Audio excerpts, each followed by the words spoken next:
반갑습니다. 이번엔 질문에 답하는 시간이 되겠습니다. 어떤 질문이 올라 있느냐 하면요, 참선이 생활화되어야 한다고 하는데 쉽게 할 수 있는 그 원리를 알고 싶습니다. 방법이 복잡하잖아요. 환경도 중요하고. 그러니까 참선을 생활할 수 있는 방법을 알려면은 그 원리가 어떤 것이냐, 그거를 알고 싶다. 사람이 안락한 삶을 살고 성불할 수 있는 그 계기를 마련할 수 있는 방법이 수행법이 불교에서는 기도가 있고 염불이 있고 간경이 있고 참선이 있고 있습니다. 참선이 그 중에 하나예요. 그런데 그렇다면은 참선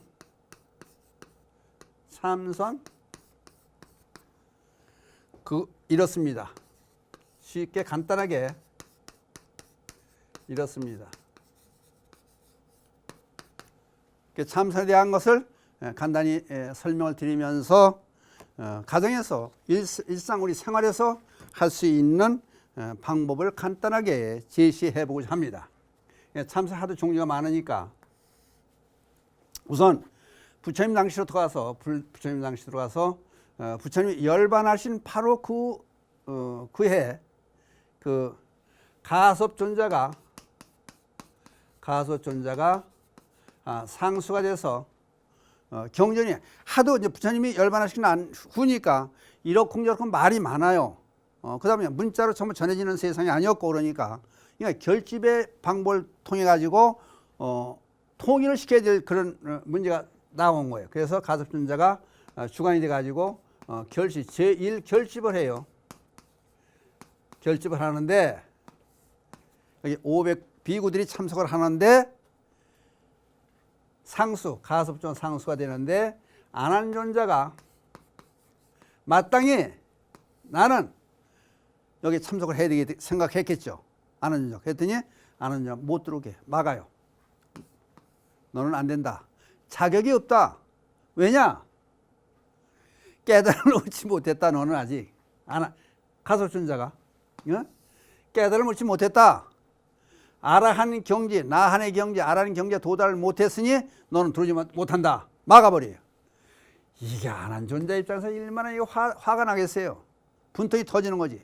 자기 스스로 생각하기를 부처님 성불하신 이후에 20월 동안 부처님 따라다니면서 부처님 설법하시는 걸 법문하시는 걸 전부 듣고 전부 암기하는 기억력의 역상 최고의 천재라고 하는 아난존자가 경전을 다 외우고 있는 거예요. 부처님 하신 말씀은 다 외워요. 암기하고 있는 거예요. 근데 안 된다고요. 그러니까 얼마나 답답하겠습니까? 그랬더니 갑자기 물어요. 그럼 부처님이 따로 별다르게 준 가르침이 있습니까? 그랬더니 두 말 말고, 예를 들어서 요리책을 달달 외워도 요리를 라면에다 끓여보지 못한 사람은 아무 소용없는 거예요. 이론이라고 하는 것은 이론이라고 해서는 실천이 없으면은 실천이 없는 이론은 아무짝 쓸모가 없는 거예요. 그래서 아는 자 참견을 못하게 하니까 그럼 나를 어떻게 하냐고 사정을 해. 그랬더니 단간지지로 쓰러뜨리고 말아요. 단간지죠.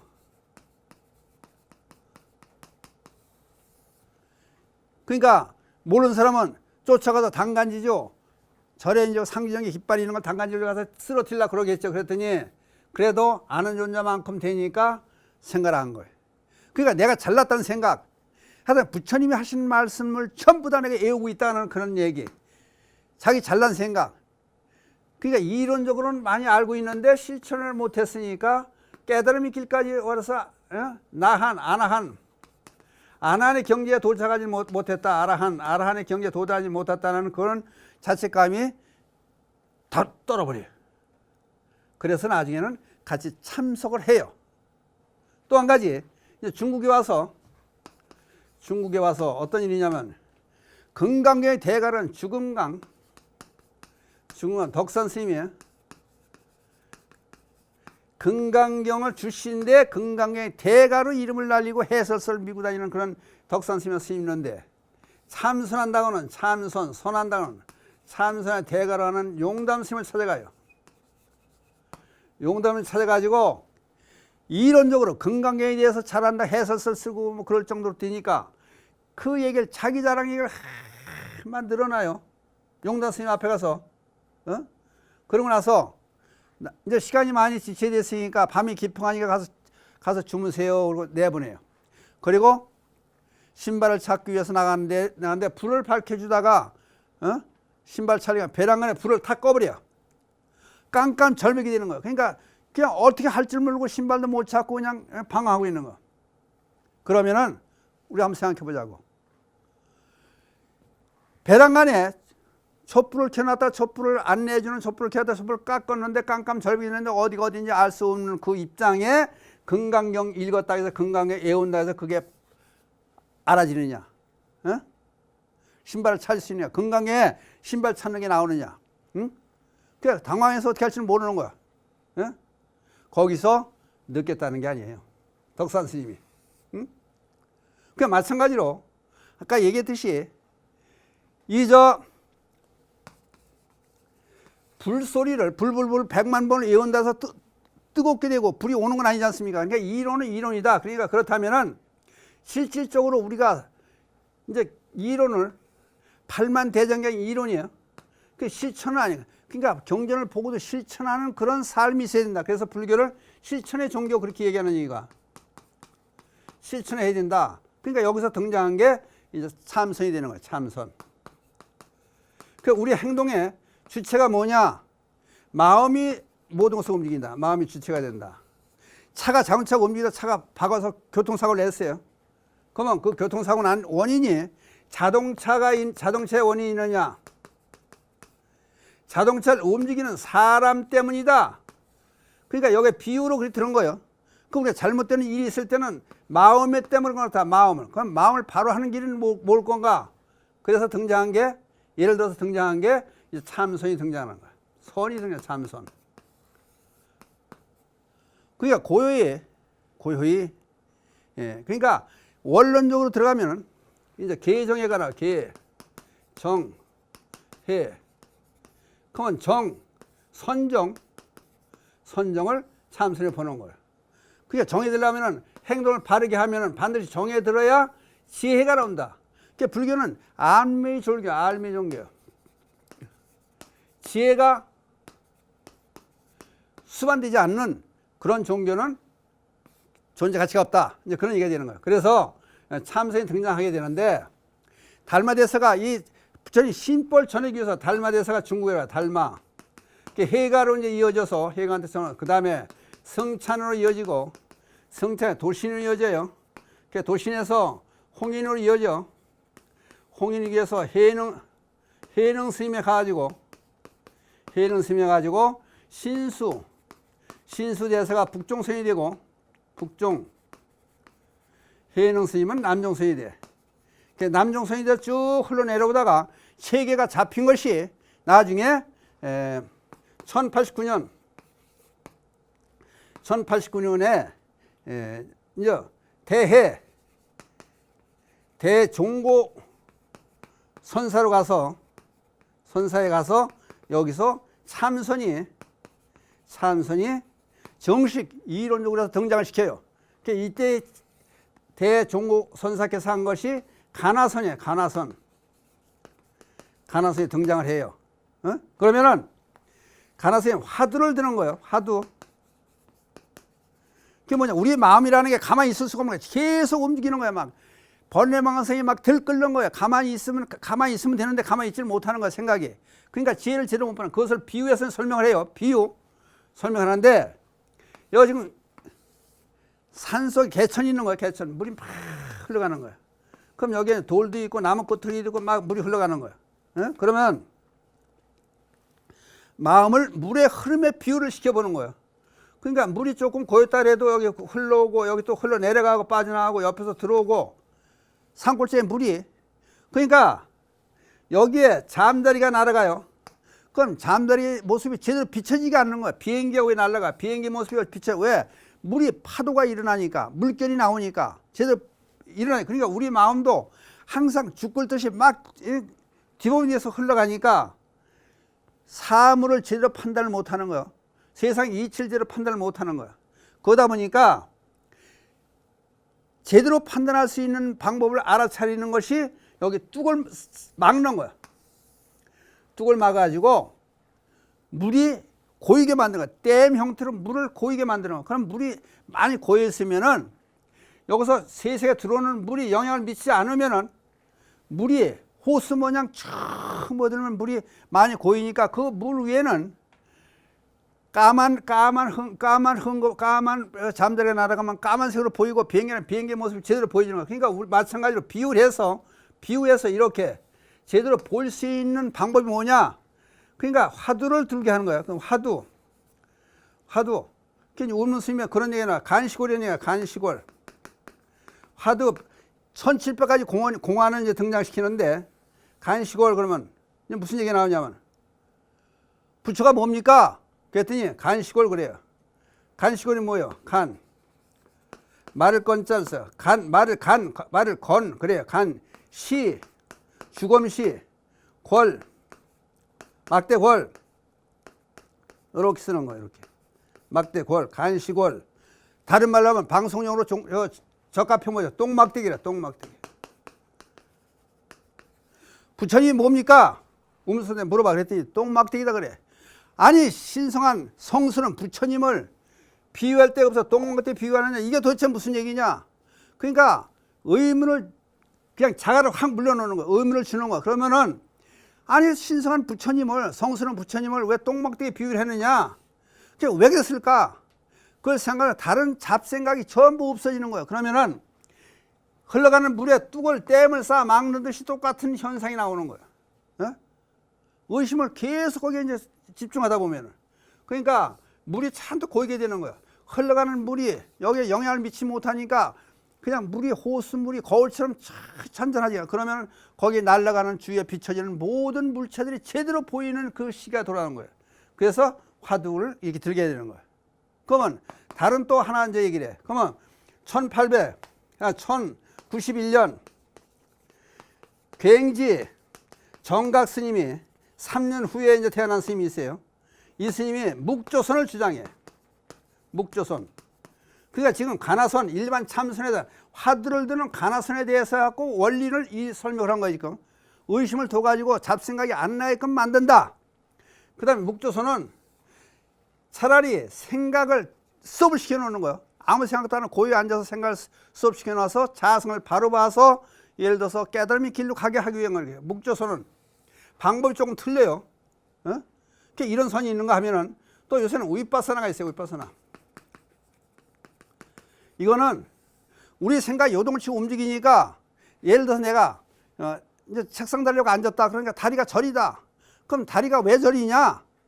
이 실체가 뭐냐? 이걸 파고 들어가는 거예요. 이렇게 자꾸 다리가 저리다 아프면 이제 파고 들어가면은 실체가 그냥 다리 자체가 저릴 수 있겠느냐? 마음이 작용해서 저린 것이다. 그 어느 정도 가면 이게 시원하게 느끼면 거꾸로 가면 이제 저린 것을 시원하다 생각하면 시원한 느낌이 와요. 배가 아프다. 그럼 배가 아픈 게 배 자체가 배는 이 몸뚱이는 물질인데 이게 아플 요인이 없지 않느냐. 그럼 배가 아프다고 느껴지는 건 뭐냐? 마음이다. 마음을 조복한다. 마음을 다스려 놓으면은 이 아픈 마음이 없어지는 거예요. 그러니까 예를 들어 걸음을 걸을 때도 마찬가지예요. 발이 땅에 닿는구나. 닿는 촉감이니까 세세하게 감정을 전부 움직이는 감성, 소멸되는 과정 전부 세세하게 이렇게 생각을 접어들다 보면은 거기서 벗어나게 된다 그지. 그러니까 참나를 발견할 수 있는 계기를 만든다. 그러니까 전부 원리는 마찬가지예요. 우리가 뒤범벅되는 생각을 이제 심지어 그런 얘기까지 해요. 여기 지금 항아리가 있어요. 항아리에 여기 지금 물을 담아놨는데 지금 모래가 잔뜩 있어요. 그러면 이거를 어떻게 해야 되느냐? 물을 맑게 하려면은 가만 놔두면 전부 가라앉아. 그러면 물 위가 이게 거울처럼 조용해져 가지고 사물이 뭘 비치게 되는 거예요. 근데 이거를 우리는 자꾸 흔들어. 흔들지 말고 가만 놔두기만 해도 된다. 이거를 의도 뚝을 막는 것이 화두를 둬서 1700공안에 화두를 둬서 뚝을 막는 현상을 하는 거고, 그 다음에 묵조선에서 하는 얘기는 이걸 가만 놔두는 거예요. 가만 놔두는 거고, 또 그 다음에 이제 윗바사에서 하는 얘기는 이걸 실상 왜 여기가 지금 물이 지저분하냐 이걸 살피고 들어가는 거예요. 이제. 그럼 결국은 가만히 놔두겠지, 이제.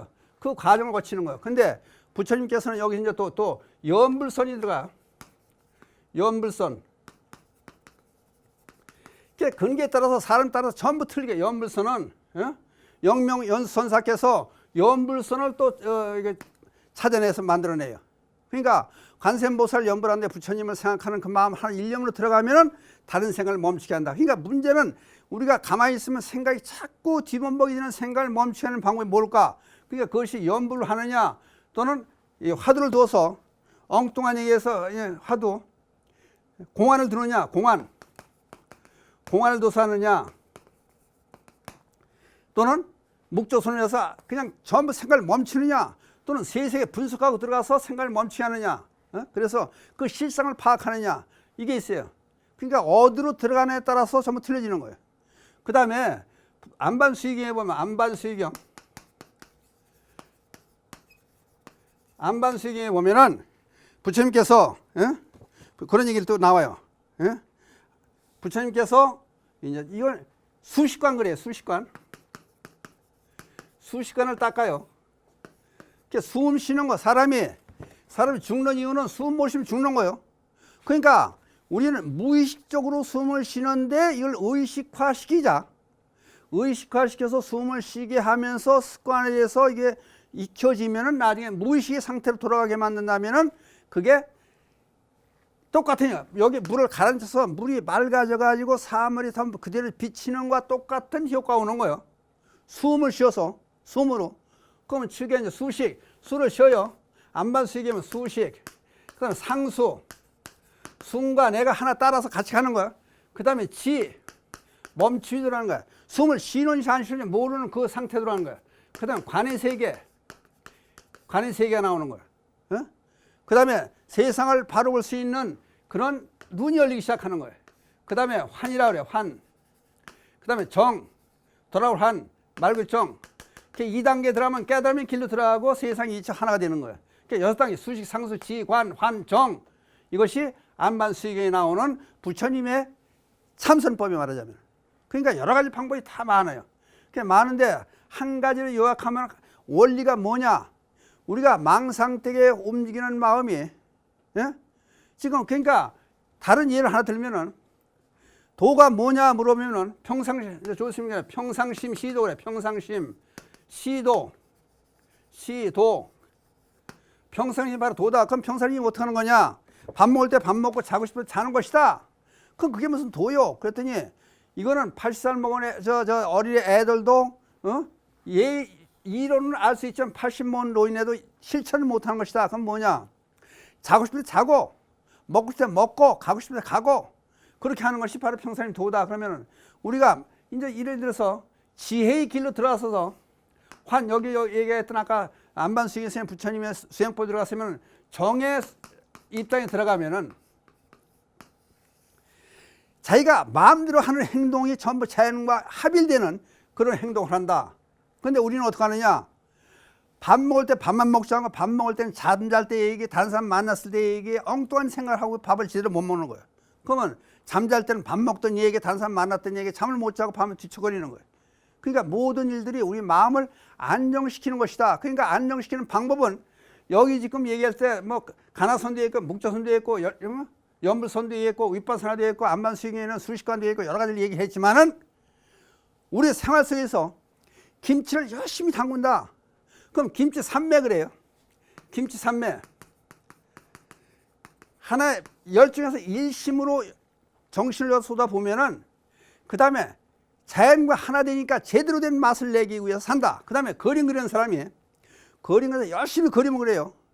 그러니까 동물의 해부학을 연구하지 않고 환경 문제를 연구하지 않았어도 열심히 그림 그리는 사람이 산천의 산의 모습을 그림을 그리면은 예를 들어 산 속에 있는 토끼 그림을 그리면은 가을 토끼와 봄 토끼가 틀려요. 예를 들어서 이제 겨울을 맞이하기 위해서 털이 이제 겨울 준비를 해서 털이 많이 나오고 또 봄에는 털이 빠져나가는 그런 시기가 돼. 근데 그거를 생태학을 연구 안 해도 그려진다는 거예요. 자연과 하나가 되면은. 그러니까 예보게 솔고가 황룡사 벽화를 그렸잖아요. 그러니까 부처님께 기도하고 붓 살 돈도 없고 종이 살 돈도 없으니까 덜에 가서 호미로 그림을 그리고 산에 나무 가서 산에서 나무 꽂아서 그림을 그리고 그렇게 열심히 하다가 부처님께 기도해 가서 그림을 잘 그릴 수 있는 지혜를 주세요. 그래서 결국은 가지력을 얻었다는 거예요. 부처님의. 그래서 황룡사 벽화에 그림을 그린 노송 소나무를 그려놓은 거예요.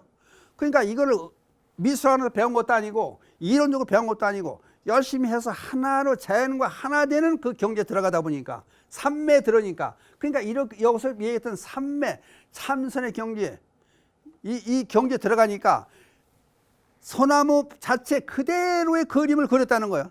그러니까 새들이 사람이 볼 때도 소나무고 새들이 봐도 소나무. 그러니까 새들이 날라서 앉다가 부딪혀서 죽었다는 얘기 아니에요. 그러니까 지금 우리가 생각해 보자고. 그러면 미술학원에서 미술을 배우고 또 음악하면서 피아노 치는 걸 배우고 그것이 전부 다냐? 그건 아니라는 거예요.